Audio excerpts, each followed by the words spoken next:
예, 좋은 발표의 기회를 주셔서 대단히 감사합니다. 김광현 교수님께서 이 국가 회계 쪽에도 관심을 많이 가지시고 또 중요한 계기가 있을 때마다 이렇게 불러주셔서 감사드립니다.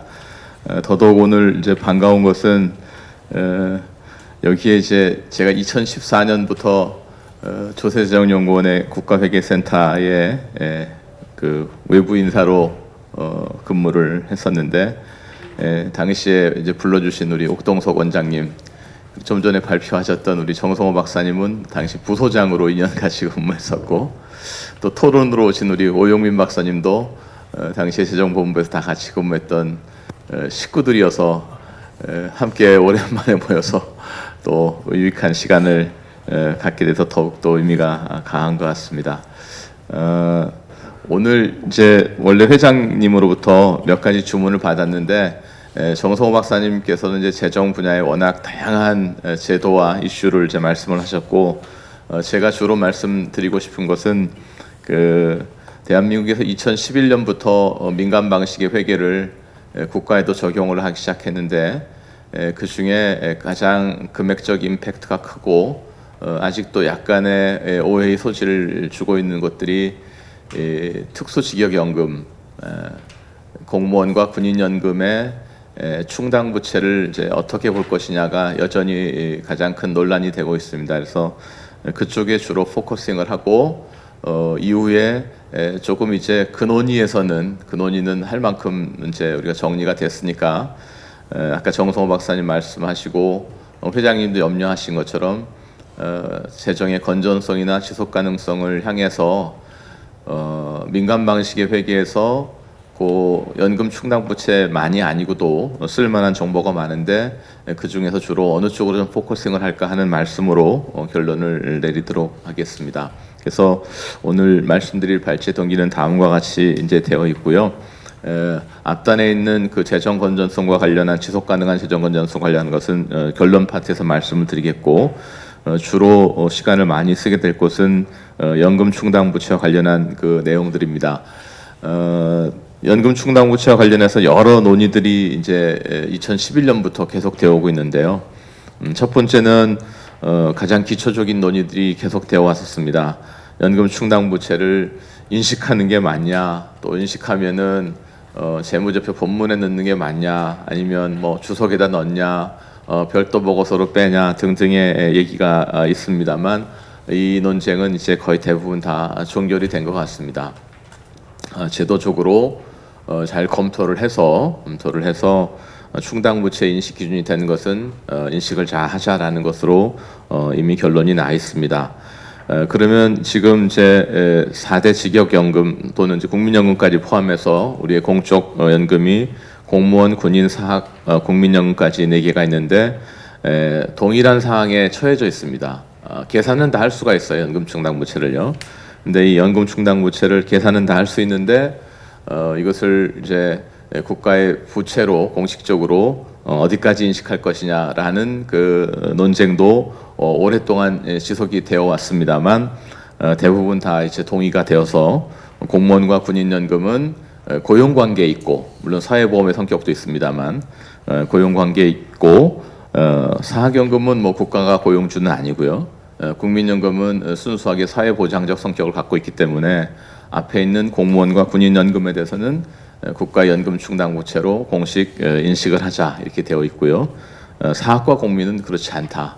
근데 최근에 이제 이슈가 되는 것은 아까 정성호 박사께서도 말씀하셨지만 금년도 4월 2일에 국민연금의 지급 보증을 국가가 공식적으로 하겠다고 명시화를 했습니다. 이게 4월 2일에 법이 통과되고 26년 1월 1일부터 발효가 되는데, 그렇게 새로 나온 이제 명시적으로 국가가 국민연금의 부족분을 보장하겠다라고 하는 것들에 대해서 그러면 어떻게 반응할 것이냐, 국가의 공식적인 연금 충당 부채냐, 여전히 국민은 고용 관계에 있지 않기 때문에 아마 국가 재무제표에 명시적으로 실치는 못할 것이다라는 것이 예상이 되고, 그렇다라고 하면 예상되는 방향은 국민연금의 연금 보고서에 지금까지는 연금 충당 부채를 매년 공시하고 있지 않습니다. 대략 5년에 한 번씩 중기 전망을 내고 있는데 아마 이 3조 2항에 따라서 국민연금은 매년 아마 연금 충당부채를 계산하고 공시하도록 요구를 받지 않을까라는 생각을 해봅니다. 세 번째 논의가 결산기가 되면 매년 신문을 장식합니다. 연금 충당부채랑 국가채무의 구분에 대해서 대부분 다 잘 알고 계시지만 이따 보시겠지만 연금 충당부채의 규모가 워낙 크기 때문에 국가채무의 규모보다 더 상회하고 있거든요. 이걸 합해서 이제 발표하니까 큰일 났냐 이런 논란 때문에 매년 이제 결산기가 되면 국고국은 관련된 교수들을 동원해서 신문에 매년 이게 아니다, 뭐 비확정 부채다, 뭐 채무랑 다르다, 걱정하지 말아라라고 하는 컬럼을 매년 쓰고 있습니다. 쓰고 있는데 이것에 대한 이제 오해도 대부분 다 정리가 된 것 같습니다. 마지막으로 국가채무관리와 연금충당부채 파트는 정서호 박사께서 말씀하신 것처럼 이것은 실은 정보의 산출 문제가 중요한 것이 아니라 산출된 정보를 어떻게 제도화하느냐가 굉장히 중요한 파트이기 때문에 그 파트는 뭐 제가 말씀을 오래 드릴 수 있는 상황은 아닌 것 같습니다. 현황을 좀 말씀드리면 이 대부분은 이제 이미 오픈이 된 정보입니다. 아까 말씀드린 것처럼 전체 국가 부채 지금 이제 보라색으로 되어 있는 게 국가 부채 전체 규모고요. 그 밑에 죄송합니다. 국가부채 연금충당부채부터 말씀드리겠습니다. 군인연금과 공무원연금의 두 개 아까 이제 연금충당부채를 국가에서 공식적으로 부채로 인정하고 있는데 두 개를 합한 게 이미 이제 1,300조가 넘어가고 있고 그 중에서는 압도적으로 이제 공무원연금이 많습니다. 재직자가 많기 때문이죠. 제가 인당으로 한번 나눠 보니까 공무원 같은 경우는 현재 재직자라고 하면 현재 근무하고 계신 분입니다. 근무하신 분에게 돌아갈 수 있는 인당 공무원 연금이 4.5억. 그다음 퇴직자에게 지금 돌아갈 수 있는 연금이 6.7억. 군인은 금액이 훨씬 더 큽니다. 군인은 재직자 주로 장교들입니다. 장교들 1인당 돌아갈 수 있는 군인 연금이 9.4억. 그다음에 퇴직한 군인들에게 돌아가는 연금이 계산하면 8.2억인데 이것은 이제 군인들은 뭐라고 주장하냐면은 계급 정년이 있기 때문에 계급 정년이 있어서 연금 수급 조건이 공무원 연금보다 조금 더 이렇게 제너러스합니다. 그래서 그거를 자기들은 이렇게 크지 않다고 주장을 하는 편이고 어쨌든 현재 상황은 이렇습니다. 그래서 이거를 예전에 한번 발표를 하니까 이게 뭐 너무 많은 거 아니냐 막 얘기를 했지만 실제 잘 계산을 해보시면 요새 뭐 민간 부문에서 명퇴금, 뭐 퇴직금 이런 걸로 받아가는 금액을 생각해 보시면 이 금액이 이렇게 국민들로부터 엄청난 비난을 받을 정도로 특히 공무원의 경우에 큰 금액이 되지는 않는다는 것을 좀 보실 수가 있습니다. 아까 말씀드린 것처럼 이 연금 충당 부채가 자꾸 이슈가 되는 것은 전체 그래프가 국가 부채이고 그다음에 그 중에 검은색으로 표시되어 있는 게 이른바 D1 개념의 이자부 부채인 이제 국가 채무가 되는데 뒤로 가면 갈수록 이 발생주의 부채가 금액이 더 압도를 하고 있기 때문에 여기에 대해서 사람들이 관심을 이제 현재 갖고 있는 그런 상황이 됩니다. 국가별로 비교를 해보면 GDP 대비로 이렇게 비교를 해보면 영국이 가장 GDP 대비 요 연금 충당 부채 비율이 높고요. 미국이 높고 한국이 꽤 이제 50%를 상회하고 나머지 나라들이 이제 이 차지하는 비중이 작은데요. 이게 국가별 비교에서 상당히 그 조심을 해야 되는 게 뭐냐면 그러면 영국, 미국, 한국이 무슨 뭐 부채 문제가 또는 연금 문제가 심각하냐 그렇게 보시기는 어렵고요. 국가마다 연금 제도를 운영하고 있는 제도가 굉장히 차이가 많습니다. 차이가 많아서 어떤 나라는 연금 제도 자체를 커버하는 커버리지가 약한 데도 있고요. 그다음에 우리처럼 국가가 이렇게 기여금, 적립금을 같이 내는 것이 아니라 100% 폐쇄형 회원제로 돌아가서 그 안에서 연금 수급이 완전히 돌아가는 데도 있고요. 다양하게 연금이 이제 제도가 진행되고 있기 때문에 일률적인 비교는 사실은 쉽지가 않은 겁니다. 영국 같은 경우는 이 특수직역연금 중에 가장 비중이 큰 게 그 영국의 보건 파트에 근무하고 있는 그 의사나 간호원들에 대한 연금이 가장 크게 차지하고 있거든요. 연금의 그 복지 분야가 크기 때문에요. 그리고 미국도 주마다 이 커버하는 게 다 달라서 그런데 어쨌든 현재로는 이 연금 충당부채 이슈가 큰 나라들이 세 나라 정도가 이렇게 되어 있습니다. 예전에들 이제 문제가 됐던 게 대한민국은 뭐 연금 충당부채와 관련해서 인식을 제대로 하고 있냐? 그래서 이제 조세현의 여러 연구원들이 꽤 많은 돈을 들여서 OECD랑 공동 연구로 37개 국가에게 서베이를 해서 이제 잡아놓은 자료입니다. 그래서 여기서 드리고 싶은 말씀은 대한민국은 현상에 대해서 회계 기준을 제대로 잘 적용하고 있고 인식도 정확히 하고 있다라는 말씀을 드리고 싶습니다.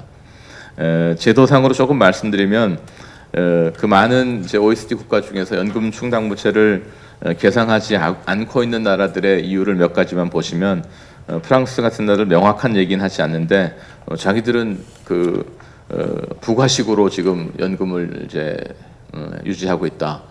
부가식도 뭐 여러 이제 스타일이 있습니다만 가장 극단적인 부가식은 이렇게 되는 겁니다. 현재 연금 돈을 내야 될 이제 후배 공무원들이 낼 돈 안에서 선배님들이 그 돈의 한도에서 받아가는 거기 때문에 추가로 부채를 쌓을 이유가 없는 거죠.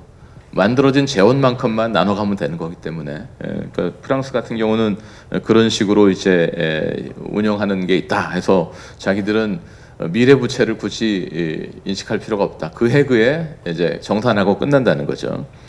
그다음에 일본하고 핀란드 같은 경우는 일본은 아시는 것처럼 공무원 연금이 이미 다 통합이 됐기 때문에 이게 직역연금으로서 의미가 사라지고 사회보장성 이제 기금화되어 있기 때문에 잘 아시는 것처럼 사회보장성 기금화가 되면 고용관계의 성격이 희석화되기 때문에 필요에 따라서 정부가 정책에 따라서 사회보장 정책은 바꿀 수 있고 해서 금액을 확정짓기가 어렵고 그다음에 국가가 의무적으로 물어줘야 되는 것은 아니지 않느냐라는 차원에서 연금 충당부채를 잡고 있지 않습니다.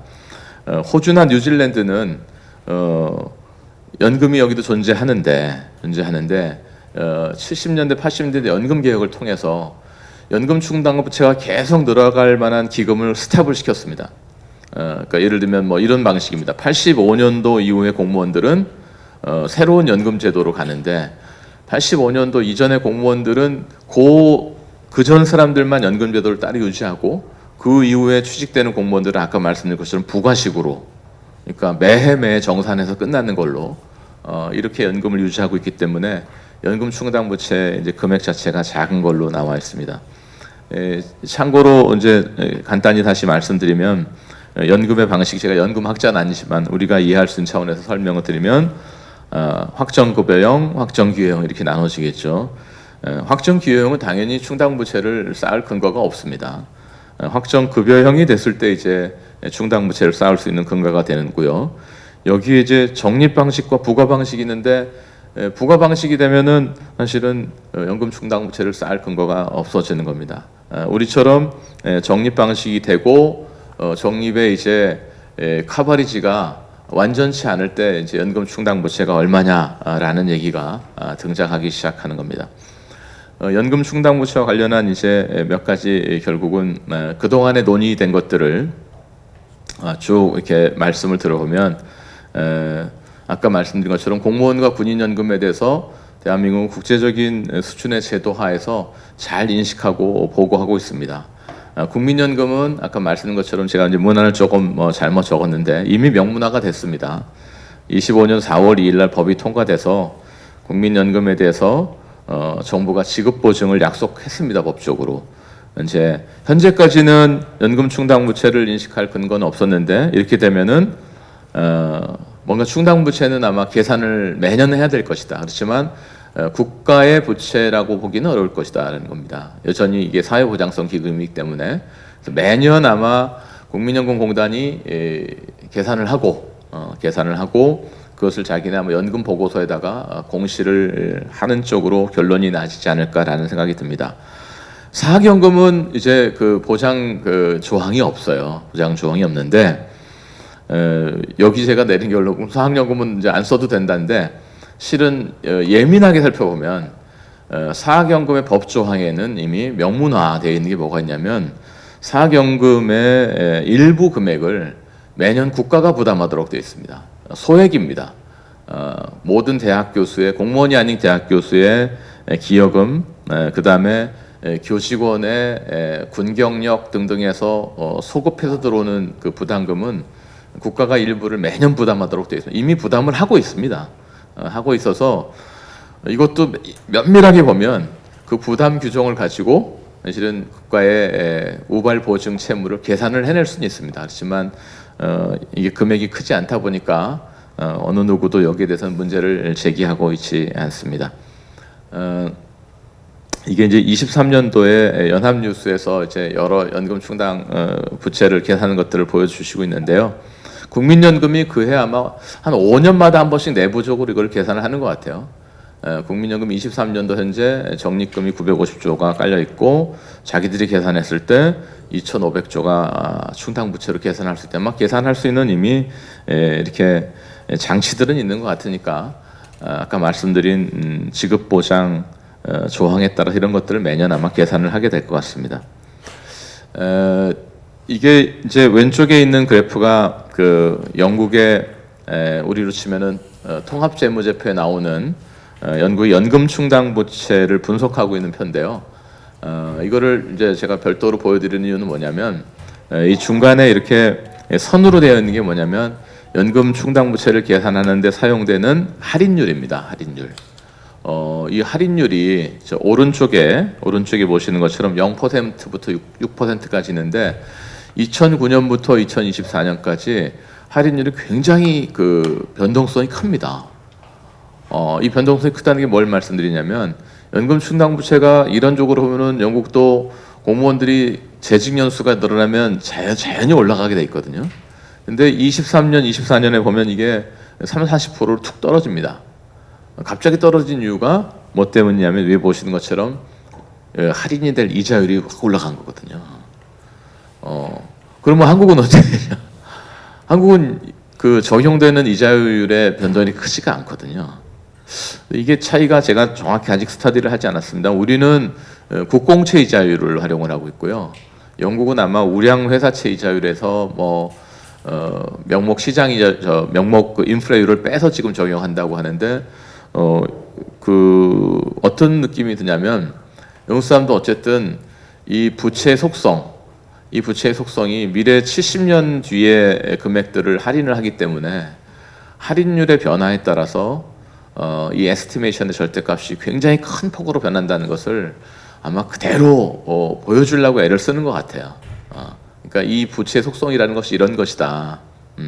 라는 것들을 좀 가감없이 보여주려고 아마 할인율을 그렇게 쓰는 것으로 생각이 되고 현재 우리나라는 할인율의 진폭이 그렇게까지 크지는 않습니다. 그래서 할인율에 따라서 물론 이것에 좀 영향을 받습니다. 한 80조 정도 영향을 받는다고 합니다. 0.5%마다 그 정도 보고는 있는데 우리도 할인율에 대해서 다시 한번 아마 생각을 좀 해봐야 될 시점이 될 수도 있겠다라는 말씀을 드립니다.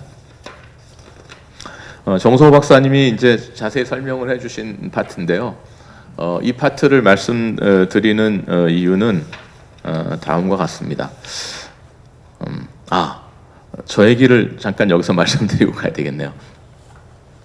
연금 충당 부채 이 소결과 관련해서 요 파트에서 드리고 싶은 말씀이 이제 있는데요. 여기서 제가 2014년에 이제 조세원의 이제 외부 사람으로 가서 이렇게 근무를 하고 있는데 한두 달 지나니까 조세원에는 이제 박사님들이 한 달에 한 번씩 그 조간의 세미나를 합니다. 주간에 저희 세미나 이제 돌아가면서 발표를 하는데 조세원의 이제 연구본부에서 저한테도 뭘 하나를 발표를 해달라고 하고 근데 저한테도 그때 이런 걸 발표를 해달라고 그럽니다. 그래서 이제 연금 충당 부채를 회계학하는 사람 입장에서 이렇게 합니다. 근데 그때 재정학을 하셨던 박사님이 두 가지 질문을 하나 하세요. 이 질문이 굉장히 의미 있는 질문입니다. 잘 들어보십시오. 이게 이제 굉장히 재미나고도 의미 있는 질문인데 첫 번째 질문이 이겁니다. 회계학하는 사람도 이상하다. 왜요? 왜 부채만 인식하냐? 미래 자산은 왜 인식하지 않아? 미래 자산은 어차피 공무원이나 군인들이 계속 연금 기여금을 낼 텐데 현재 쌓여져 있는 적립금만 얘기하고 앞으로 이 사람들이 공무원들이 계속 취직을 해가지고 9%씩 돈을 낼 텐데 그거는 왜 땡겨서 인식하지 않고 받아갈 것만 부채만 갖고 오냐? 이 질문을 이제 하나 합니다.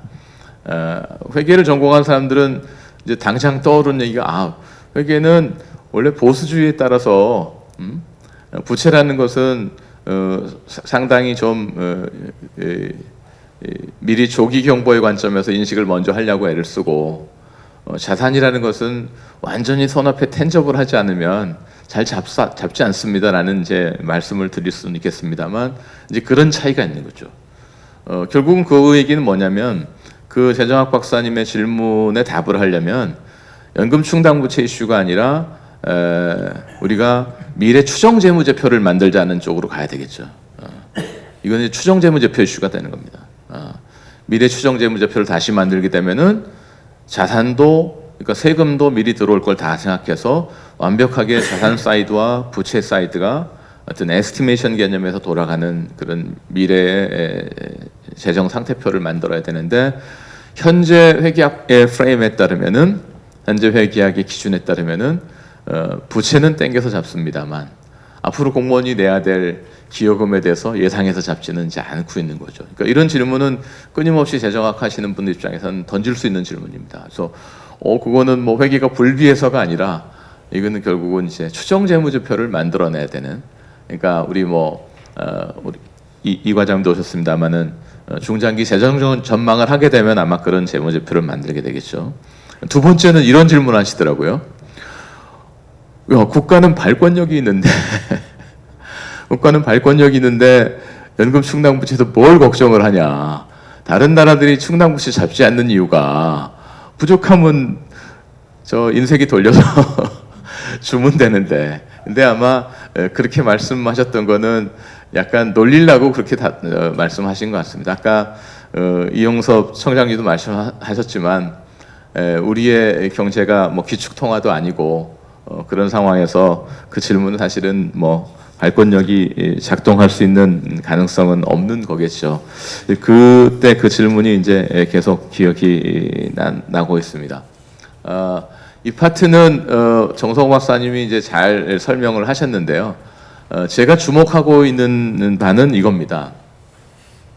D1, D2, D3, 뭐 D4는 지금 국가는 공식적으로 쓰고 있지 않은데 여기서 주목해야 될 가장 치명적인 퀘스천은 두 가지입니다. 하나는 뭐냐면 이것은 정말 잘못된 겁니다. 예를 들면은 어떤 기준에는 D1을 쓰는데 자 예를 들면 제가 편안하게 말씀드려보죠. 뭐 정부나 재정학자가 국가 채무 비율 또는 부채 비율을 발표하는데 첫 줄에는 우리는 D1 개념으로 뭐 42%입니다. 근데 국제 비교를 할 때는 D2랑 비교를 한다. 다른 OECD 국가의 국가 부채 비율은 뭐 60몇 %인데 우리는 D1 개념으로 42%. 이것은 완벽한 오류이고 사실은 분식에 해당되는 거죠. 근데 제가 살펴보니까 그렇게는 하고 있지 않는 것 같습니다. 다행히. 근데 몇몇 분들은 그런 오해를 하고 계십니다. 정부나 아니면 재정당국이 필요에 따라서 어떨 때는 겉으로는 D1을 얘기하면서 국제기준은 D2를 갖다 얘기한다. 지금은 그런 세대는 지나간 것 같습니다. 제가 기억하고 있기에 그 논란을 이제 잠재우신 분은 저 뒤에 계시는 옥동석 원장님께서 이미 참여정부 시절에 정부의 범위에 관련해서 심각한 논쟁을 통해서 이미 다 일반 정부로 정비를 하셨기 때문에 현재 그 어려움은 없는 것 같습니다. 뒤에 조금 더 나오는 이유가 있죠. 그러면 아까 말씀하신 것처럼 국제 기준이 D2로 갔을 때 그 D2를 잡을 때 아까 말씀드린 연금 충당 부채를 넣어서 D2를 계산하냐 안 하냐가 굉장히 좀 테크니컬하고 어려운 이슈가 되는데요. 이 파트는 여전히 논란이 될 수가 있습니다. 지금 결론부터 말씀드리면 대한민국은 D2를 낼 때 연금 충당부채를 넣어서 계산하고 있지 않습니다. 넣어서 계산하고 있지 않아요. 근데 그러면은 다른 나라들은 어떻게 하냐? IMF의 기준은 뭐냐? IMF의 권고안은 넣으라고 돼 있습니다. 넣으라고 되는데 그럼 한국은 왜 안 넣냐? 그러면 아마 재정당국 사람들은 아니 다른 나라도 지금 똑같이 연금 부담 주고 있는데 저 봐라. 정확히 넣는 나라가 있냐? 그것도 파악이 안 된 상태에서 우리가 괜히 넣어가지고 뭐 아마 이런 그 강변을 할 가능성이 있고요. 또 하나의 근거는 뭐가 있냐면 우리가 재정준칙 얘기를 많이 할 때 EU에서 쓰는 그 마스트리트 재정준칙에 GDP분의 뭐 부채 비율 얼마 거기에 들어가는 부채에 EU 국가들이 연금 충당 부채를 넣고 있지 않거든요.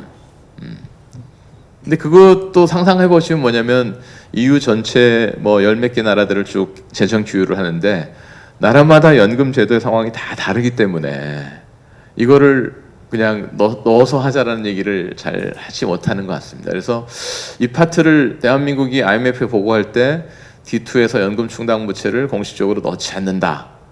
이것을 의도적인 뭐 분식으로 봐야 될 것이냐 아니면 그것이 아니라 제도 차이 때문에 신중화해야 할 것이냐 라는 것에 대해서는 일률적으로 결론을 내리기는 쉽지는 않을 것이다. 제가 주목하는 바는 이겁니다. 한국은 지금 연금 충당 부채를 D2에 넣고 있지는 않지만 계산을 하고 있어요.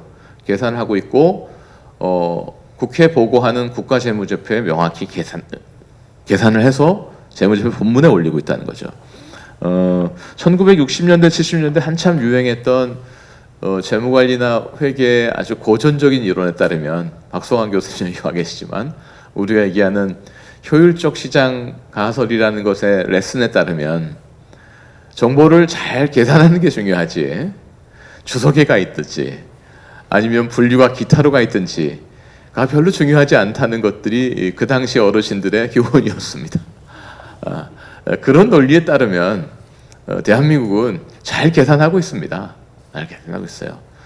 어디에 넣을 것인가, 그 다음에 어디에 넣은 것을 어떤 지표로 뭐 재정 준칙으로 갈 건지 지표로 쓸 건지 하는 것은 그 다음 아마 정책 당국자의 몫이 아닐까라고 말씀을 제가 드려보겠습니다.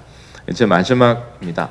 아까 말씀드린 것처럼 지난 한 15년 동안 민간의 발생주의 회계를 꽤 많은 돈을 들여서 재무결산서를 냈는데 한 8, 90%의 이 웨이트나 관심은 지금 말씀드린 연금 충당 부채에 다 쏠려갔었고요.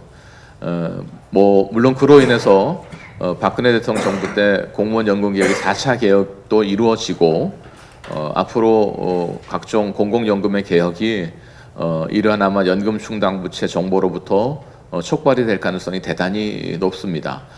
그런데 모두에 말씀드린 것처럼 재정의 지속 가능성을 우리가 포괄적으로 논의한다고 할 때 연금 충당 부채만으로는 부족할 것이고 이미 우리한테는 발생주의 정보를 통해서 포괄적으로 볼 수 있는 정보가 오픈이 되어 있는데요.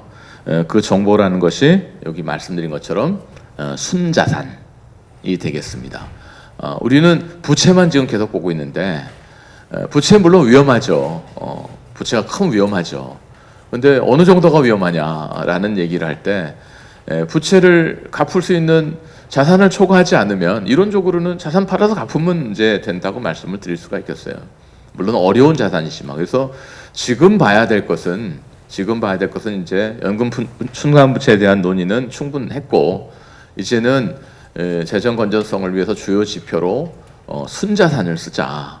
자산 마이너스 부채인 순자산을 쓰자는 말씀을 강력하게 드리고 싶습니다. 제가 여기서 아주 재미난 에피소드를 한 가지 말씀드리겠습니다. 한 4년 전쯤으로 기억이 납니다. 기획재정부 국고국에 뭐 국유재산 심의위원회라는 게 있어요. 매년 한 번씩 부총리가 주재로 회의를 합니다. 당시에도 10월 달에 부총리가 주재를 하고 있었습니다. 그 부총리께서 이렇게 회의를 주재하다가 재무제표도 보시고 이러니까 갑자기 무슨 생각이 나셨냐면 국고국장한테 국장, 지금 대한민국 저기 재정상태표에 자산이 얼마입니까? 아니, 국고국장이 답변을 못합니다. 국고국장이 재정상태표의 자산이 얼마인지를 몰라요. 근데 저거는 정확히 알아요. 올해 예산이 얼마요? 네, 680 몇 조입니다. 자산이 얼마인지를 모릅니다. 그래서 이제 그래서 이제 옆에 있는 사람이 인터넷을 막 찾아가지고 알려줬습니다. 그래서 그때 자산이 예를 들면, 자, 지금 이제 24년 기준으로 제가 말씀드려 볼게요. 대한민국의 자산이 재무제표에 잡혀 있는 재무상태표 자산이 3,200조 정도 됩니다. 3,200조. 부채가 2,600조입니다. 남는 순자산이 600조입니다. 그래서 이제 뭐 이런 식으로 말씀드렸어요. 3,000조라고. 그랬더니 기획부총리께서 깜짝 놀랍니다. 그 잘못된 거 아니야? 정부 수립 이후에 지금 이렇게 쭉 정부 지출한 거 쫙 누적하면 아마 경은 넘을걸? 경은 넘을걸? 맞습니다. 정부 수립에 쓴 돈이 경이 넘어요. 제가 있는 자료로 2005년 이후에 쓴 총 지출을 보니까 8,500조예요. 그 전까지는 경이, 그 부총리는 감각이 뛰어났던 분이죠. 정부가 그동안에 쓴 돈이 경이 넘는데 지금 꼴랑 남은 자산이 3,000조야? 경을 썼는데 거기에 국고국장은 답변을 전혀 못. 이게 무슨 얘기입니까? 돈을 그렇게 경을 썼는데 자산이 이거 남았어. 어디다 쓴 겁니까? 자산화되지 않은 다른 데 쓴 거죠. 지금 재정을 하시는 분들이 그런 감각이 전혀 없어요. 전혀 없습니다. 매년 예산 780조 이런 생각만 하면 단년도로. 그것의 누적이 지금 현재 어떻게 가서 자산화돼 있고 부채가 쓴 것이 돼서 일부는 자산화돼서 돌아가고. 그러니까 국고 입장에서 지금 깔려 있는 자산이 시가가 얼마고 이게 재산성이 있고 하는 것에 대해서 정확히 파악할 필요가 없대. 근데 드디어 이제 그것을 제대로 봐야 될 시점이 됐네. 그때 그 부총리는 상당히 정확한 질문을 한번 던졌던 거죠. 던졌고 형상국은 놀란 거죠. 자기들이 60년 동안 한 곳에 결과가 지금 어떻게 돼 있다는 것에 대한 인식이 굉장히 약한 것이다. 그래서 제가 끝으로 드리고 싶은 말씀은 연금 충당 부채와 관련한 아직도 물론 여러 가지 논란이 있을 수 있습니다만 대부분의 논란은 이제 많이 제거가 된 상태이므로 이제는 자산 사이드도 같이 가서 종합적인 관점에서 이용할 정보가 있으므로 이것을 활용해서 우리가 지속 가능한 재정의 회계 정보도 조금 더 공헌할 수 있는 그런 시점이 되지 않나 이렇게 말씀을 드리겠습니다. 고맙습니다. 청와대